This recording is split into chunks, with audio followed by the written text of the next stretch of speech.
Another beautiful week here in the summer of 2021, live from multiple remote studios across the country, because that is the world that we live in, but we're making it work, and we're still delivering amazing content here. Welcome back to another week of LCS Academy. It's your boy Smax making his Academy debut. First of all, thank you so much for joining me on today's broadcast, Max, as we've done a lot of work together over the course of this year. I'm thrilled to be here. I'm thrilled to be on the Academy regular season. I was watching and participating in a lot of the Proving Ground split in the spring, and I'm glad to be here and watching the best of the best that we've got over in the Academy side of things. And yeah, what better way to get started than here in Week 6? I mean, you came at a perfect time, Smax, because today's matches for day one of Week 6 is going to be really explosive. We have some of the best Academy teams taking on each other. For example, I'm looking at that middle matchup between TSM Academy and 100 Thieves Academy, especially when TakeOver steps into the squad. That team finally comes together. But we have to also acknowledge that we will be starting off with Team Liquid Academy Golden Guardians and then closing out the evening with Cloud9 and FlyQuest. And there are many exciting things that are happening across all the matches today, Smax. We might be getting some different faces there in that final match of the day. From what I've heard, there's been some shakeups in the FlyQuest camp, so that is definitely going to be one to look out for. But that's not the only roster move that we have today, Rafa. Today, in our very first game, we'll be witnessing the return of a very storied player and name in the LCS scene for Team Liquid Academy. They have a new jungler on the block. It's Inori. And for those that don't remember Inori, he had a brief time in LCS, mainly on Phoenix 1. Then he had some stints in Academy as well. So I think he was on Cloud9 Academy during Season 9. And then not Season 9, Season 10, last season. Because before then, during Season 9, Inori was actually playing in amateur/semi-pro.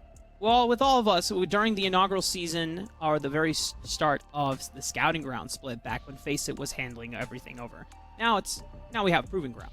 But Inori was on the very first iteration of the new esports roster, which had the likes of Firefire, who is a very storied player in his own right, coming from the semi-pro scene. And now Inori, for a lot of people, might be thinking, well, where did Inori just come from? Because during Season 10, after his contract ended with Cloud9, a lot of people might think, okay, well, we didn't see him throughout the entire year of 2021 so far. Where is he? We actually got a chance to chat with Spawn, aka the amazing coach for Team Liquid Academy.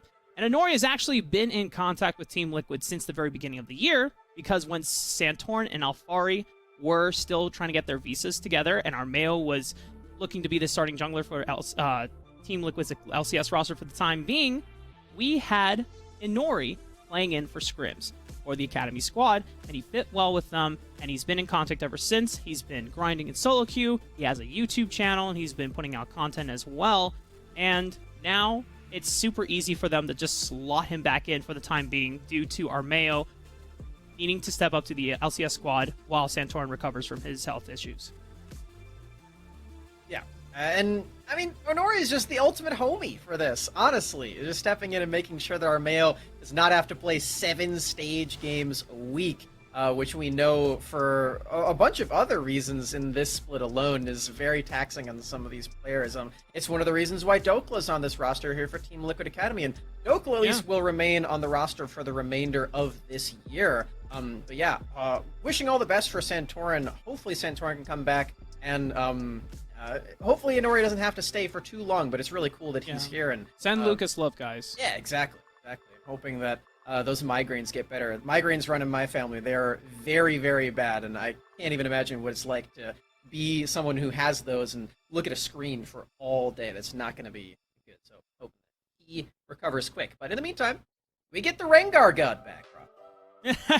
Yeah, Phoenix 1 Rengar days. I still remember the time he pulled out the Rengar against TSM in 2017, and he just absolutely popped off. And it was one of those games where it's like, this pick shouldn't have worked, but it did, and, it's a comfort champion to those. But to go back to the focus of this series in particular, Smacks, we have our rosters that have been graciously put down in the lower third. Going through the order, we have Dokla, Inori, Harry, Yon, and Ayla for Team Liquid. For Golden Guardians, to put the story back into their ball court, Niles, Rosethorn, Yumbi, Prismal, and Newbie. Because this is a roster that, with the changes, being able to send Chime into the LCS roster, bringing Niles back into Academy to try and see if they can work things out. Golden Guardians Academy has had some, to put it frankly, some ups and downs, Max. They've both had some high moments, and, they've had some moments that they can definitely improve on.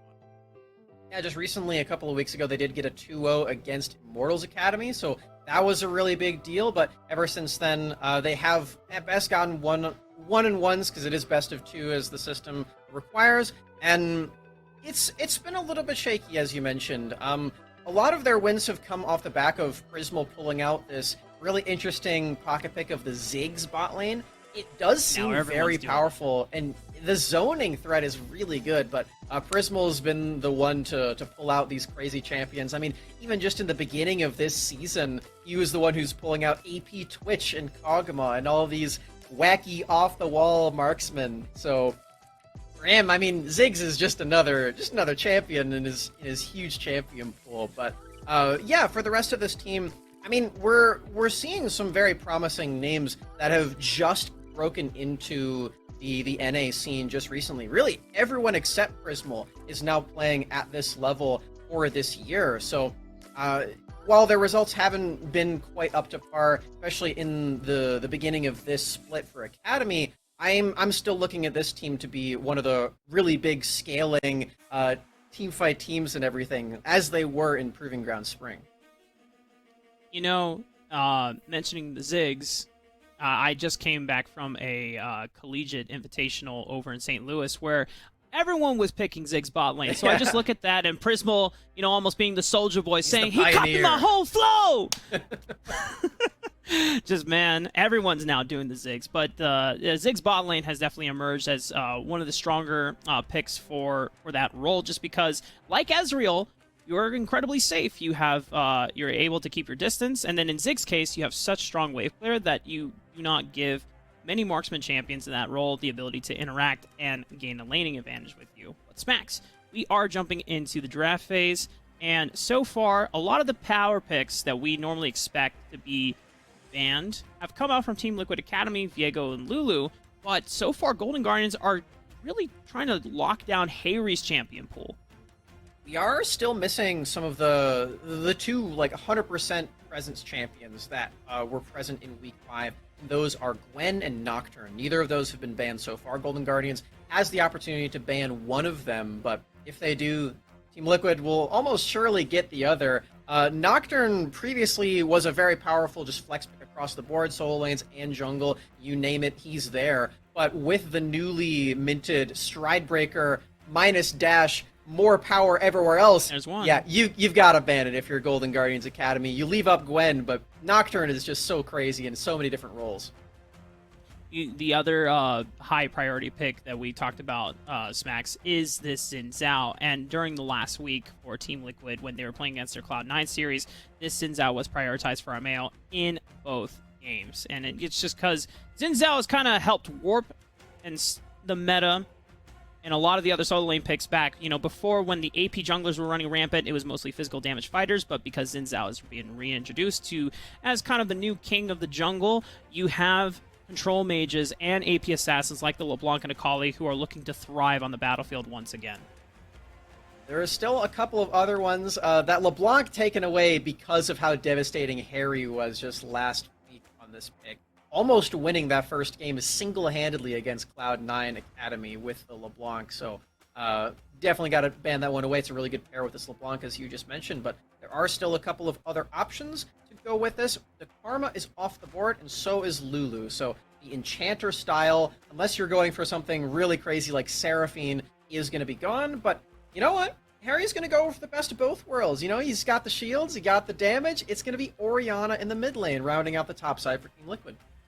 I mean, we just talked about how, you know, the introduction of Xin Zhao being back into the meta allows for mid laners to return to some comforts in these control mages. For the longest time during the spring split, Orion and Syndra were dominating the meta, but then AP junglers said, hey, we can't over-index on magic damage, so you have to buy into the Lee Sin, the Viego, the Renekton, right? And now we're kind of returning back, and, you know, it's still flip-floppable. There's some teams that are still liking to pick up the Diana as their main magic damage source, right? And so it allows them to continue playing bruisers or fighters in the mid lane. But Golden Guardians Academy, a lot of the answers into Xin Zhao have been played around a bit. Volibear jungle is one of them, but can still be flexed in one of these solo lanes, mainly the top lane.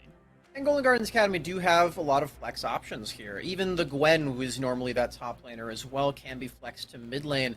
Just last night, in fact, on this very channel, we got to see a mid laner named Bradley win Risen with this Gwen mid. Baby. So, absolutely, Wildcard Red winning yet another tournament on this Gwen, no less. So, certainly capable of being a mid lane champion. So is Karma, but we still don't know if it's going to be going to Yunbi or Newbie until we round out this draft. But Rafa, notably, the Ziggs is still available for Prismal, so this could still be that option. I am noticing that they're lacking a lot of physical damage,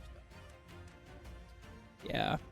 If the Hextech Explosive Expert himself gets locked in, then you are going to need a sufficient amount of physical damage. And right now, this tells me that they are going to be looking for a traditional marksman, because this Thresh can support a variety of hypercarry champions that rely on mobility or extra mobility to get them out of sticky situations. That's why the Jinx was already taken away from Prismal. Aphelios was going to be the other answer. But, you know, on the flip side, Team Liquid Academy are going into this Ashe Braum pick, which, you know, the slow and the soft utility and crowd control that is coming out from this bottom lane has, you know, surprisingly not been explored as much so far.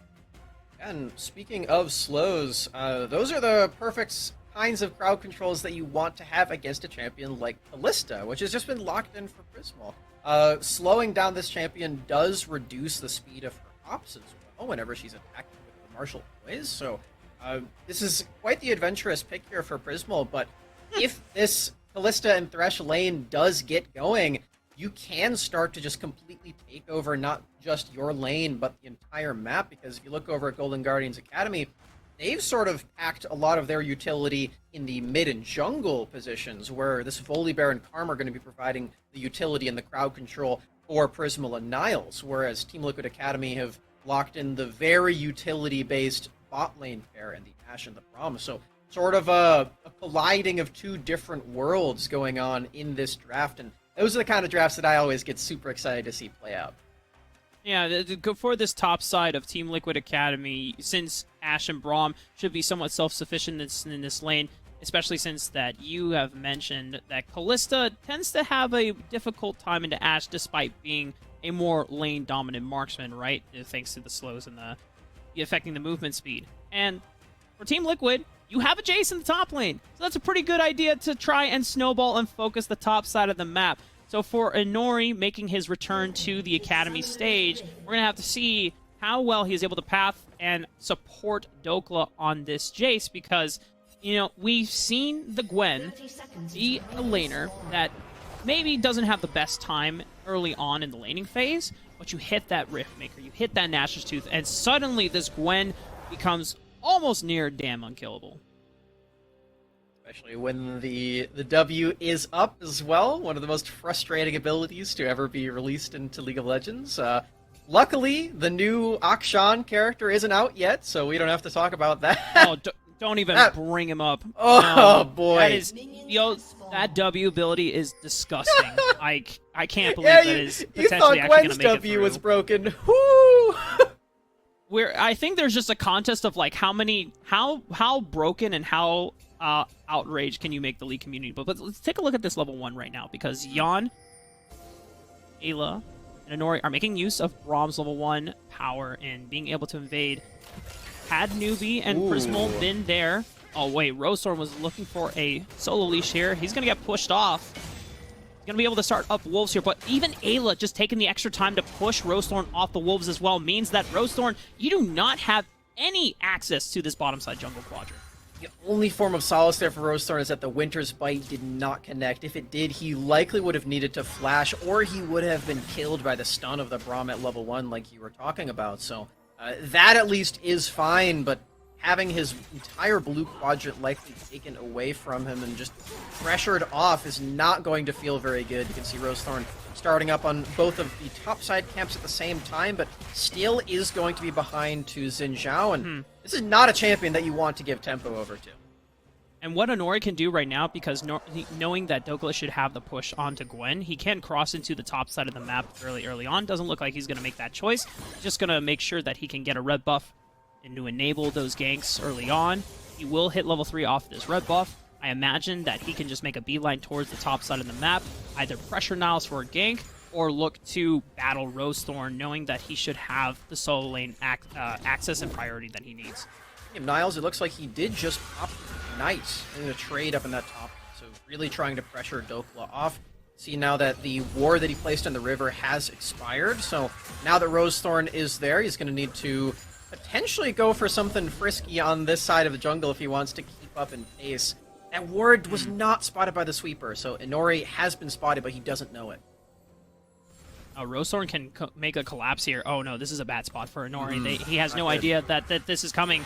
He's going to have to jump. Thankfully, he's jumping over to Yunbi and put some distance between him and Rosethorn, but he's going to have to flash soon. But there might just be too much damage coming out from Golden Guardians Academy. First Blood goes over to Yunbi. Beautiful crowd control layering there, but hold on. Niles? Dokla, just one more auto. But Niles, does he have the distance? Oh, but he's getting locked down into the alcove unless he can make something. But Dokla picks up that one. No ignite means that he can't combat him in that area. Now Niles does have teleport to be able to come back to lane. I'm not sure if this is going to be the best wave state, as wave seems to be slow pushing back. That is really going to hurt Niles. But luckily for Golden Guardians, that earlier play is going to feel quite nice, as Yunbi now has both of the jungle buffs on his person. And just the crowd control layering there was really good in that play. Just making sure that Inori had no escape route. Flashing forward with the bear slap is beautiful for Rosethorn, and he might get this buff? No, not quite. Wow. Despite the collapse onto Inori, and Rosethorn is not able to get both the crab and the blue buff, but securing one of those objectives does give himself a little bit of an advantage. Taking a look at the next couple of minutes here, though, Smacks. We know that the focus and the game plan for Team Liquid is to try and help this top lane out. Dokla already being self-sufficient in guarding that lead, but it's not going to be enough because we have teleports coming in from Yunbi, making the collapse down on the Ayla and Yan. Yan flashing away preemptively, just trying to buy some distance. Ayla has to flash over the wall as well. A return teleport is being made, though, by Harry, and does he have enough damage to be able to pack it in? Oh, and yeah. he does. He also puts up double buffs on the back end of it as well. Newbie has nowhere to run, no summoners. It's a double for Harry. Those buffs have been around the world, Rafa. Those were picked up by Yunbi on the kill earlier, and now they're against him in the lane for mid. Oh my word, those have been around for so long. But yeah, this play was super, super well thought out for Team Liquid, just making sure they have more people. And Harry has so much AoE damage that he's able to pick up both of those kills after the fact, too. So nice response across the board. Harry is now super fit. Oh, I love what Dokla is doing right here. He's already pushed out Niles. He didn't use his teleport, so he'll have to, but this will force his position to teleport back to lane because he set up the wave to slowly push back into Dokla. Now that Niles has returned with this teleport, Dokla has to resume to being able to contest the wave. So far, Dokla is just doing a great job of playing out the wave, this laning state. Niles has the Ignite backup. That's definitely something that we have to keep track of. And especially once Niles does hit level 6, it's a lot of extra kill threat, even if the lane is pushing into him, because the extra healing from the needlework can be brutal to deal with for the Gwen. This is why this champion is so difficult to operate against. But Dokla wisely taking that recall right now. He knows the Ignite is up. He knows that Niles is on the brink of hitting ultimate capacity, and will take that base and some more components for his Eclipse. Now, Looking over into this top side of the map, where Golden Guardians have still attempted to make their claim, I am rather surprised that they are still sending a lot of jungle pressure up to this section of the map, considering how powerful this Ballista and Thresh can be early game. They did send the mid lane teleport there, but no other form of engage or pressure has been used quite yet, and I feel like Golden Guardians are really going to need to do that very soon. There's no teleports from Nas and Yumbi, so it's not going to be up to them to make those moves. But I agree, Yon just burned Summoner's spells, as well as Ayla in that last 2v2 all-in, then being answered by the teleport from Yumbi. So now there is a pressure advantage where Golden Guardians could potentially have lethal to try and threaten this bottom lane. They are level 6, though, so it's a lot of crowd control that can be answered. Meanwhile, Inori has snuck into this bush, just trying to make sure that Dokla is protected in this more aggressive stance that he has in the laning phase. He did come back to lane with the Serrated Dirk, and a little bit more laning power, as Niles has to opt into some defensive stats just to withstand the kind of the brutality that you face playing against the Jason lane. This is not easy to lane against either. The range can be really brutal to deal with for Niles, even with the extra power of the W, and that's why he's got a bear in his back pocket. Although Dokla has flash. Gonna have to play this well. He uses Rosethorn to gap close, but he gets stunned up and he realizes that the flash would not be worth it at all. Just takes the death in stride, and it's a kill over to Rosethorn. Power of the needlework right there. Not only does it heal you, not only does it deal 1,000,000 damage, it also slows your opponents all the while. So Dokla realistically has no way to get out of that exchange. Best he could have done is trade flashes with Rosethorn, but that's not going to be worth it for him. In the meantime, though, Team Liquid, seeing that Rosethorn is top, will pick up the first strike of the game, albeit a late one. Rosethorn's going to answer with the Rift Herald take on the cross section as well. Now, my question is, do we see this Rift Herald sent into the top lane so that Niles doesn't have to lane against Dokla anymore? Or do you want to unlock another part of the map here, Smax? It is interesting that you ask that, because Dokla is still going to be the big power point in this game, because he does have this Jace, he does have that laning prowess, and the team is built to support that champion specifically. You have a lot of utility in this Ashe and the Braum that isn't really going to translate into damage as much as a Jace possibly can as the game progresses. So, for Golden Guardians, yes, they do have this really powerful Callista and the Thresh, but Rosethorn, despite what I would consider, and what I have considered to be what the play that I would probably make in this game, is still just barreling down this top lane, and I feel like with this trajectory, it likely could be that first turret dropping up there, because you have to remember, on this patch, they did just increase the amount of gold that you get in the side lane. So it is a very reasonable thing to try to accomplish. Get your Gwen a ton of gold and a ton of experience. Well, Inori is here to match and potentially support Dokla if more pressure is thrown towards Dokla's way. Rosethorn has taken his time to clear up some camps, and Dokla is keeping his distance, as the wave state is not necessarily in the safest position. He still has flash, but considering that he had flash last time and it wasn't enough, and there's no point in burning it, he is now playing with a little bit more caution until Inori is in position. He spots out this Scryer's Orb and sees some wards in the Tribush. He's going to announce to the rest of the map that Inori is on the top side of the map, but you look at this bottom side of the map here, Smax, that Prismal can't do anything. Inori goes in, or Dokla goes in for this ward, though, and now you have two other people barreling at his face, and once again, there's no point in burning the flash, so he's going to take the death, and Yumbi picks up his third kill of the game.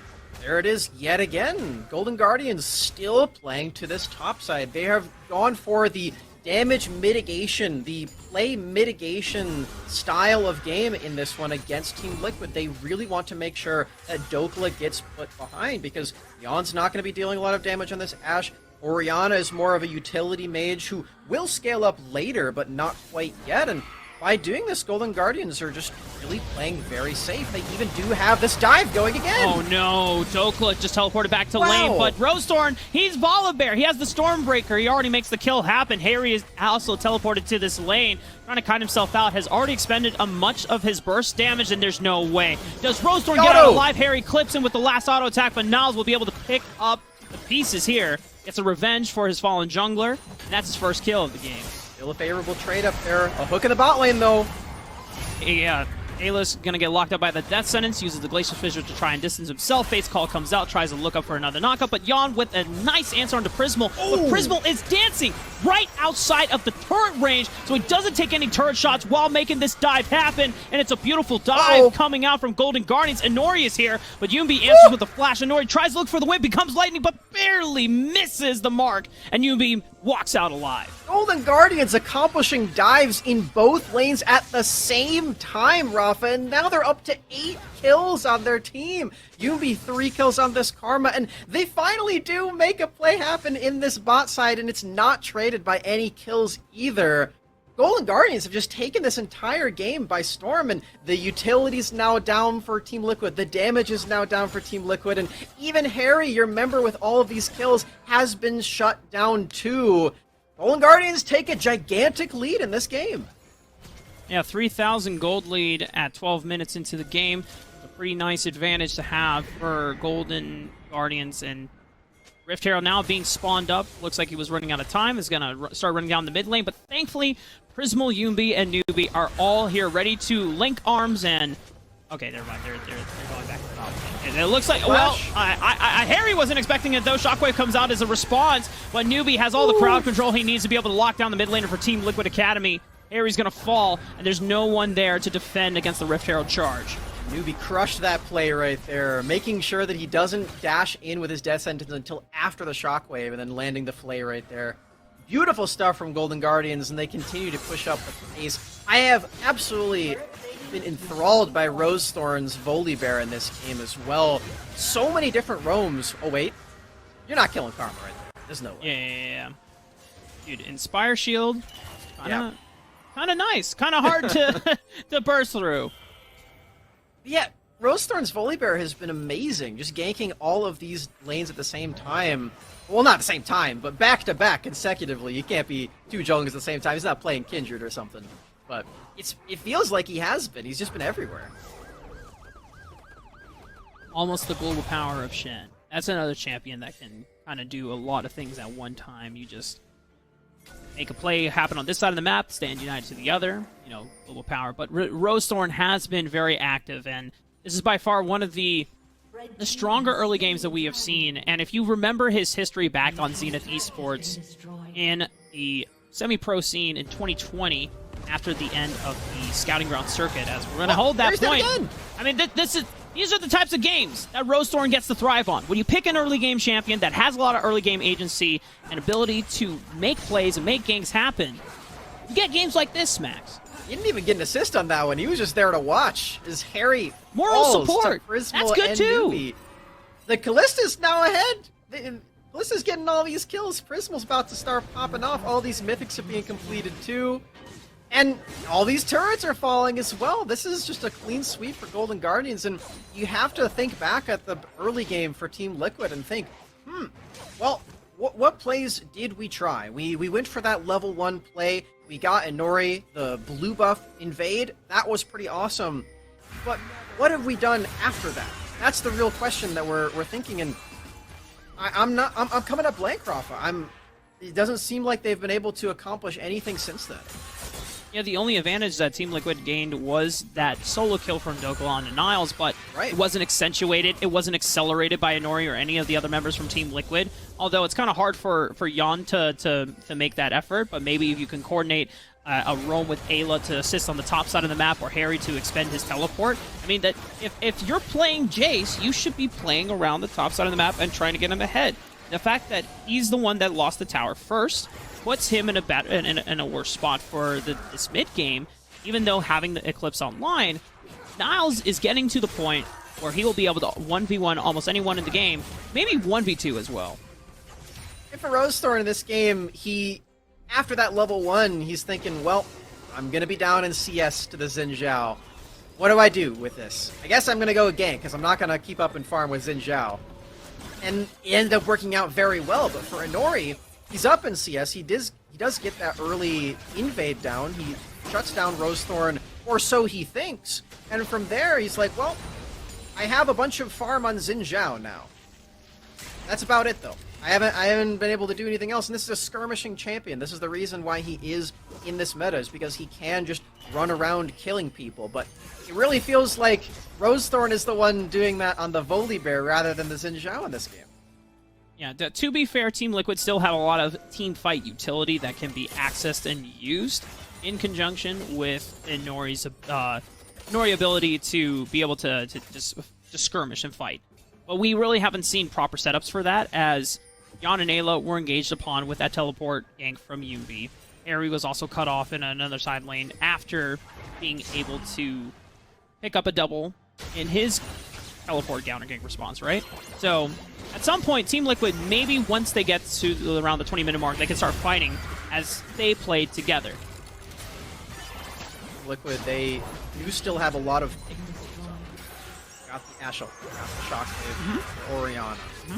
These abilities that they can use to potentially find some way back in. As Glass Cone denies that play for Niles. He's about to Stormbreaker over this wall. I can feel it. Okay, maybe not that aggressive.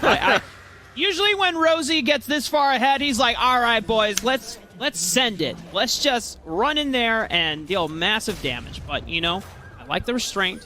It's definitely a change in pace from, you know, Rosethorn's earlier days in the semi-pro scene. And it's always nice to see that growth and development from the younger players that get brought up into the academy scene. Yes, this has been a standout performance for Rosethorn on the Volibear. Looking forward to seeing what he and the team can do to close this game out, because they still do need to. You can't survive on 4 turrets, and a Mountain Drake. That's not all that it takes to win a game of League of Legends here, Rafa. They're going to need to take down probably Baron, maybe Drake Soul. It was a pretty late first Drake, so it would have to be a very late game situation for a Soul to be on the menu, but if that's what it takes for Golden Guardians to close it out, then that's what I'm looking forward to. The games have been pretty long in the academy, at least when we go back to last week, as we are starting to shift back over to more compositions. We're focused on team fighting. You know, you have this Ashe, you have this Orianna. It's not the best way of player to stall out games. It's not like you have a Ziggs or a Nazir, right? But if Golden Guardians do have a relatively short range of being able to interact, because, you know, you think of Kalista, one of the shorter range AD carries in the game, you're relying really on flanks and move and just raw movement speed that you get from Yunbi's mantra and Inspire. Try and close the distance on Team Liquid, and even though they are behind in gold a significant amount, we have to go back to the draft when we talked about their ability to slow down team fights. You have Ashe, you have Braum, you even have Orianna being able to terraform with the ability of command dissonance to create slow fields as well. Checking back in on the gravity of the situation, though, is nearly a 7,000 gold lead for Golden Guardians. Have just taken their second Drake of the game, first of many Infernal Dragons, and they are still snowballing. You can see they have a bunch of bounties over their head, but that's the kind of thing that would let Team Liquid get back in. Like I was saying, they have these pick-ups. They have ways that they can do things in this game. And doing things is typically the best way to end up winning the game. If you don't do anything the entire time, then I believe that's what they call AFK, away from keyboard, if I'm coming up with a lingo, Ruff. Yeah, I think that's what a lot of our solo queue teammates tend to do. Ah, yes. or it happens. Or perhaps heal barrier Varus top lane from the other day. Oh, that was a cursed game. We would have won it too. Solo queue dilemmas aside, Golden Guardians, the onus is on them to start picking up the pace and accelerating the game to the point where they can actually close it out. Dokla has been caught out by 4 members of Golden Guardians Academy, but to his credit, he does bring Prismal down to about half HP, burning the Immortal Shield as well, but still not enough. 1 on 4, not going to come out on top. But all the dedication of these Golden Guardians members to the side of the bottom side of the map gives Team Liquid some opportunity to take some objectives on the top side.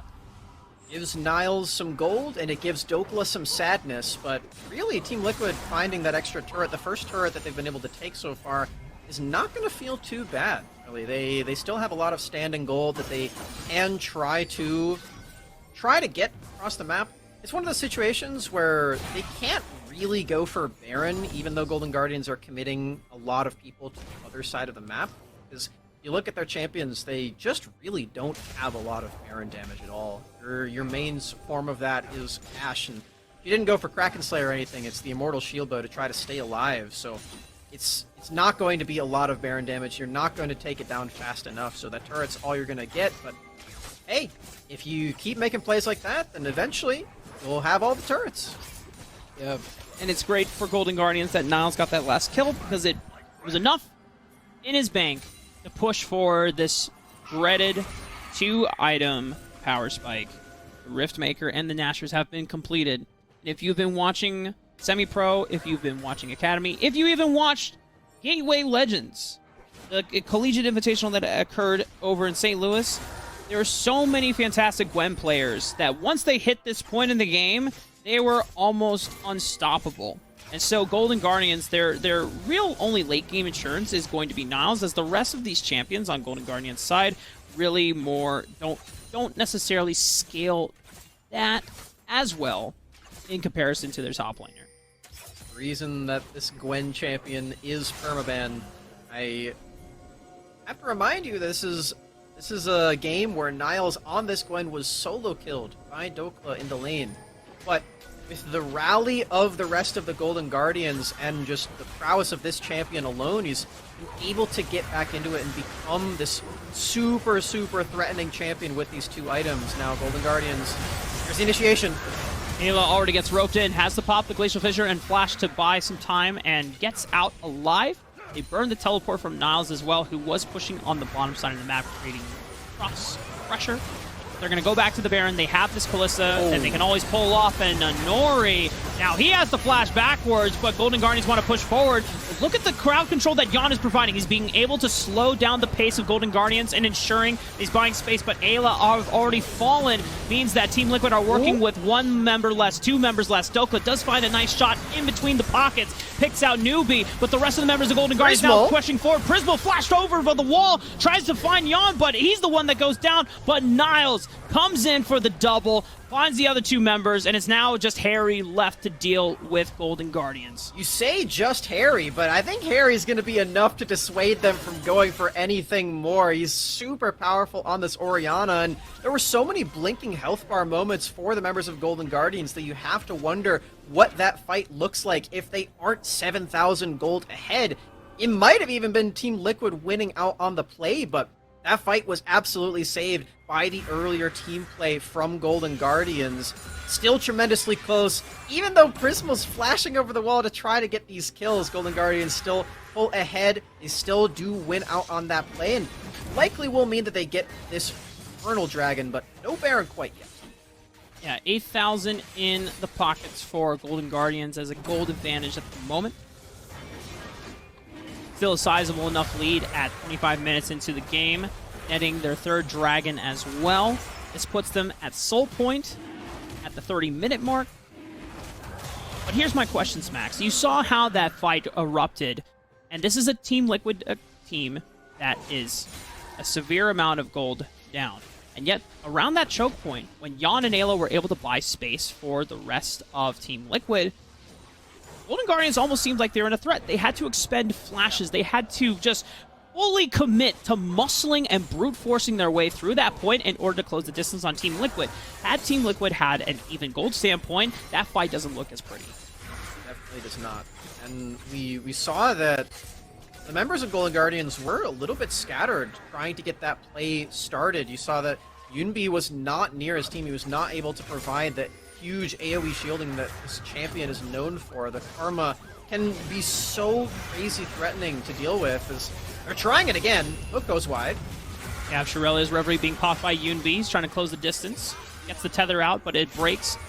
Teleport comes in from Harry as well. They look for the re-engage with the Crystal Enchanted Arrow, but it only hits Yunbi. Niles now pressing forward onto a Nori. Pressing guard being popped up, but he's in the thick of the action, so he's going to get taken down by Prismal. Golden Guardians now trying to be on the retreat as they have to wait out cooldowns. Niles taking almost half HP on the back end thanks to that accelerated shock blast from Dokla, but they throw out the Fate's Call. Death Sentence finds Harry, and they lock him down. Prismal takes down the mid laner for Team Liquid Academy. It's a 5-on-3 member advantage. No smite for the side of Team Liquid either. This Baron will surely go to Golden Guardians. You just can't get away from the Fates Call Death Sentence. Newbie finding that hook is enough for Golden Guardians. Find this Baron. And whether it's the Baron or the Infernal's Soul happening in 3 minutes, you have to imagine the Golden Guardians have locked this first game down pat. Harry finds another death right there. The last time that they fought in that section of the map, he was the savior. He was the one dealing all the extra damage. He was the one finding Shockwave. This time, he doesn't even get to cast it. Man. He's trying. But Golden Guardians finally finding their moments, finding their windows. That fight was played far more cleanly. We talk for a living, by the way, Smacks. You know? And something along those lines. You know, the execution of that fight, far better in Golden Guardian's side. And you can see that when you're able to pick and actually land the picks correctly on the priority targets, then these fights go smoothly in Golden Guardian's favor. The lead has been accelerated to now almost 10,000. We have the Infernal Soul in a couple minutes as well, and Golden Guardians with Baron buff on their side. They have powerful split pusher in Niles to start pressuring for this turret. You know what a 10,000 gold lead lets you do, Rafa? It lets you buy Zonias on your Thresh. And buying Zonias on your Thresh, it's pretty fun. Because you just get to pop the stasis, go golden, and you know what? It lets you survive, which is always a good thing. So, congratulations to Newbie. He's able to buy some components for that item. We'll see if he ever does fully complete it in this game. As of right now, though, Golden Guardians knocking down their 5th turret of the game with the Baron. They haven't quite landed a kill on an inhibitor turret yet, which is really the big prize that you're looking for whenever you take the Baron buff, but they're making their way toward it. You can see Niles is trying to make this a 3-pronged approach, bringing the wave up to the top lane, and Okla just does not have any wave clear to match that. The Baron minions are far too powerful and far too quick. And Niles is just too strong in a 1v1 situation That's right now. yeah. Dokla's time as the superior top laner has come and gone after that first blood and all the ganks that Rosethorn did pay towards the top side of the map. Now Niles has control. He's the one with all the power. And Golden Guardians are answering. As you said, the 3-pronged attack. You have UMB splitting in the mid lane. You have a 3-man core of Rosethorn, Prismal, and Newbie splitting on the bottom side of the map. And Team Liquid have to pick and choose their battles, which resources they're going to have to expend or give up. Which structures will they deem unnecessary, as our friend Joshi would say. Rosethorn getting locked up by this Crystal Enchanted Arrow, but he's got Newbie on the back pocket to be able to pull him out with that Dark Passage, and they find a death sentence, run into Ayla, and now Golden Guardians are now picking up the temple. It's a 2-man Shockwave, lands onto Rosethorn, but it doesn't seem to die when he finally goes down. But how much has Team Liquid expended to take down the main engage when the rest of Golden Guardians can press the front and they can keep up the attack? But Prismal gets isolated, and Golden Guardians can't manage to save him. They take down a inhibitor turret on the bottom side of the map. Not the inhibitor, though. It's the second time this game that Prismal has flashed in to try to make a hero play. This time he does end up dying for it with no kills in hand, but as you said, they did take down that inhibitor turret in the bottom lane. I believe they got one in the top lane, too. Whoop. Team Liquid picked the right bush, so they're alive for now. There's a teleport coming out. They want to contest for this Infernal. Deny Infernal Soul away from Golden Guardians. They don't have Smite. There's no way that they are going to be able to steal this unless there's a miraculous skill shot that goes their way. But Team Liquid are going to be able to buy 5 more minutes before Doomsday from the Infernal Soul being picked up by Golden Guardians. Still feeling like it is waiting very patiently for them to arrive, but that Infernal Drake is going to feel pretty good. They didn't lose any inhibitors, so the only super minion that they have to deal with is Gwen. Although Gwen is probably the best super minion in the game, because you can't even kill her. But, you know, they don't have to deal with all of them in the lanes all the time. So that's at least something. Golden Guardians coming back onto the map. You can see they've got even more safety. One huge cooldown that we have to keep track of now is the Mikael's Blessing that UMB just picked up. It's a huge, huge benefit to have when you're up against something like an Ashe. Yes, Prismal does have that cleanse, but nobody else on your team does. There's no QSS quite yet, so it's going to be really good for UMB. Unless he's the one getting stunned, then better luck next time. Right? Yeah, great for Niles if he wants to press forward, because we know that when Niles gets the keys to the kingdom and being able to just lay waste and ruin just like Daenerys did in Season 8 of Game of Thrones, then, Niles will definitely take that opportunity. As we're looking at the next few minutes of the game before this potential Infernal Soul does spawn for Golden Guardians, Dokula is still managing to find time to split in the sideline, get some more resources back. He has completed Serpent's Fang, which is great into this composition, as you're going to be able to just absolutely destroy any of the shielding that comes out from UB. That one more wave moment from Dokula may have been his last for this life. I don't know about that one quite yet. Maybe the alcove can save him? Last Cone Gaming, perhaps. Niles, though, routes him off, and then, yeah, there's an Angry Bear here. He gets mauled to death. This is unlucky. Come on, guys. I'll just get one more wave. What's the worst that could happen? Well, we've witnessed. That is, you saw the moment where he's like, I think I'm going to recall. I think this is probably the right move. Nah. I got to get more gold. Let me go get it. Look at the bot lanes, Max. Yep. Niles gets to pressure it for free.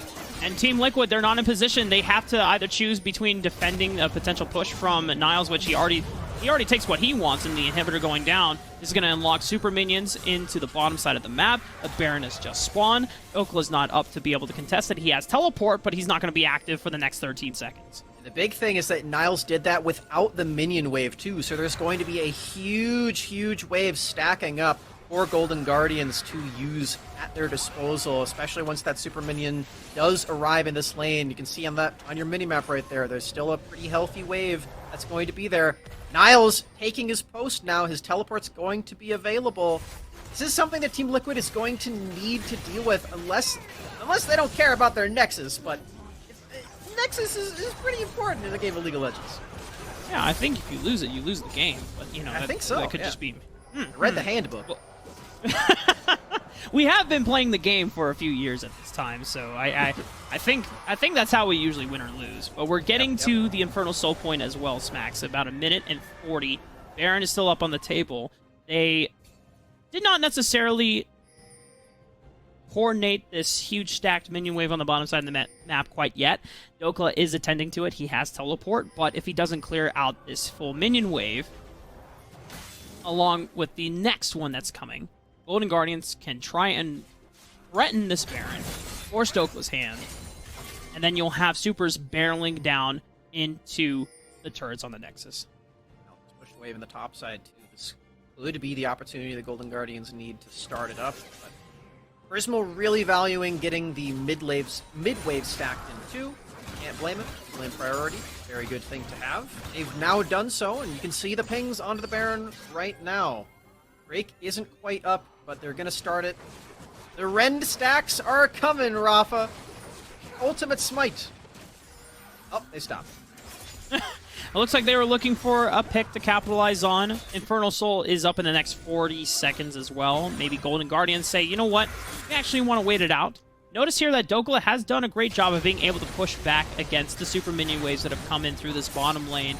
It's not going to do any turret structure damage anytime soon, as the super minion waves will be able to bounce back if he leaves, but he's created enough of a time barrier where he could spend at least the next 2 minutes fighting and defending this Baron. He's already teleporting in. The hook comes out, but the Baron has been burned down by Golden Guardians, and now, do they want to fight this one out? They use the Stormbreaker over the wall, trying to pick their fights over to Yon. Yon is doing a great job of being able to kite back as Dokula just actually solos out Niles and Team Liquid. Huge shockwave from Harry, and do I believe it, Smacks?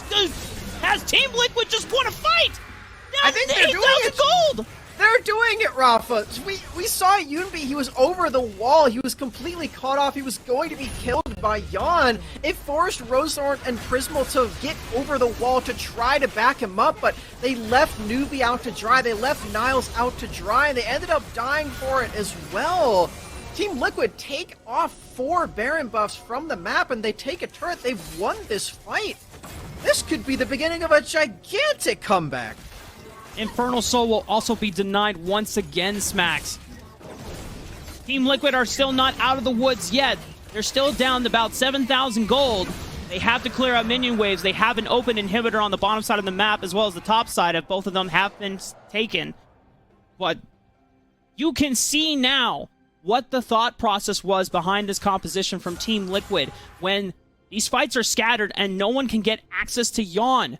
Between Ashe and Braum, their ability to slow down the opposition in these bruisers, in these short-range fighters and damage sources, they just cannot get access to the backline.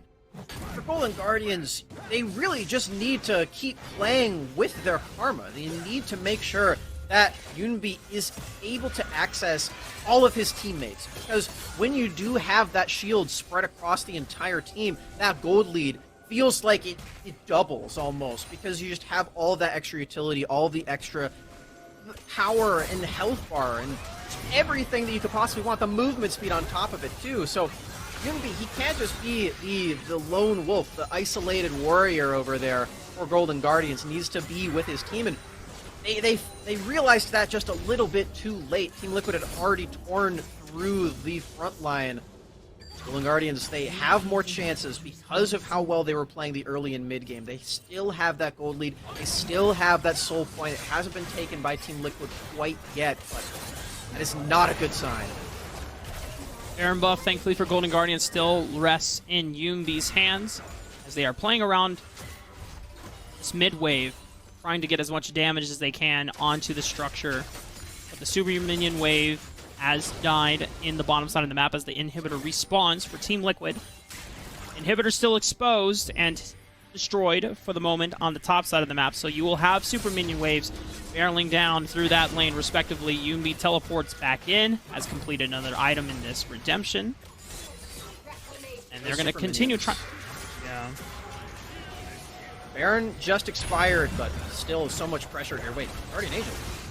Looks like Niles and Rosethorn went for a assassination mission on Nadokla, but they just popped his GA. Rosethorn will be able to use the shields to get out of harm's way. Inori trying to dive through the front line, loses out on his life. And Golden Guardians now taking the bottom inhibitor. They have a wave getting ready to pressure into the mid wave. Top lane minions have almost taken down this Nexus turret as well. Golden Guardians had a bit of a fluke in the Baron, post-Baron in that fight by Team Liquid, being able to secure it, but now without Inori, Golden Guardians are going to be able to take down all three inhibitors and fully expose the base. All of them, all these super minions are about to start pouring in. You can see them coming out of that red Nexus over there in the bottom right of your screen. That's 6 fresh ones.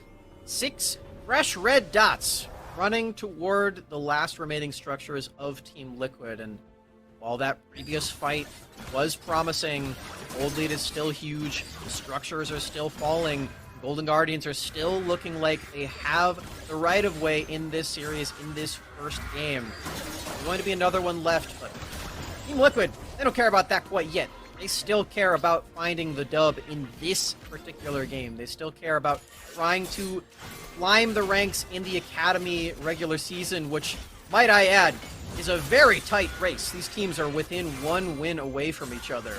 So it is very, very close. Every single win, every single Nexus does count a lot. Golden Guardians are trying to get their way through this one from the Super Minions. Take a moment to breathe here, Smacks. Golden Guardians still can wait for this Infernal Soul that is coming up in the next minute, but have to keep in mind, this is Infernal Soul that can be accomplished by either team now, because Team Liquid were able to pick up the last 2 dragons just over the past 10 minutes. For Team Liquid, they're going to have to buckle down if they want to come out of this one alive, considering how much of a lead Golden Guardians have had for the past 30 minutes of the game. Niles is going to get isolated here, gets shoved out and pushed towards the side. Fate's Call came out amply from Prismal, was trying to look for an opportunity to pick off one of the members of Team Liquid. Dokla is splitting onto the bottom side of the map. If we can get even a more zoomed out view as well, maybe we can see just all 3 lanes successfully pushing into this Nexus base, because this is where now Golden Guardians, next 15 seconds, another wave being shoved in, you have double super minions, you have enough time to run over to this Infernal Dragon and secure the soul. Like Golden Guardians are making the choice to go for the soul. The Baron is up at the exact same time, though, and Team Liquid, they're eyeing the big purple worm. You can see they are making their way up this top side, potentially finding a pick off onto Niles, but That's the least of their worries, Rafa. There's a teleporting Karma into their base. They might just lose the game if they go for outside. They have to stay inside. That Yumbi teleport is enough to threaten Team Liquid to back off Jungle Quadrant leading into the Baron. Golden Guardians get everything smacked. The Soul, a Baron buff. And they have a moment's reprieve to recall if they want to pick up their last item purchases, because it has been a hot minute since they've had a recall. But it looks like they're going to decide, you know what, we are strong enough. Let's take the momentum right now to close out the game with this last push. Even without boots in the inventory, Prismal and the Golden Guardians are trying to run Team Liquid around the map and into their own base. This very well could be that final push. We're 42 minutes into this one. It's a long time coming, but this one, Golden Guardians, are they feeling it? Crystal Enchanted Arrow comes out on Newbie, but Yumbi with the beautiful Mikhail's Blessing will be able to cleanse Newbie from the stun. There's already one important cooldown being burned from Team Liquid Academy in terms of a disengage and pick option. Have to wait a little bit before Crystal Enchanted Arrow gets picked up again. Yon trying to run down Rosestorm, but this is a very, very beefy bear. You are not going to take him down anytime soon, especially with the build that you have gone with. So it is just going to take a lot of time and a coordination with the Team Liquid Academy squad to fight against Golden Guardians, and they're just splitting up the minion waves. He just has to be everywhere at the same time right now. He's the only one who's able to wave clear. He's the only one able to save Dokla from certain death with the shielding. It worked. Death Sentence lands, and that's the go button for Golden Guardians. Shockwave misses, and Golden Guardians are going to be able to survive the onslaught and the return response from Team Liquid. And Nori falls. Only 4 members left. Fate's Call. Naka finds 2 members, and Golden Guardians will wipe out Team Liquid Academy. Finally, GA's being popped, the second life given, but only to delay the inevitable for Golden Guardians. They may have lost Newbie, but they have won the game. Took them a good long while there, Rafa. 43.5 minutes. Team Liquid put up a huge fight, and they withstood a lot, but not quite enough in the end. It was Golden Guardians Academy who did pick that one up. And I mean, we still have 5 more games left on the stream right now. That is what we can expect. Welcome to Academy, Smacks. We're here for a while. I hope you're strapped in. Oh, man. Yeah, that's definitely a way to open up the day here on Week 6. But, you know, obviously, we're not going to take too much time trying to break down that one. We got to get ready and take a breather and get ready for Game 2. So stick around. More Academy action is coming your way.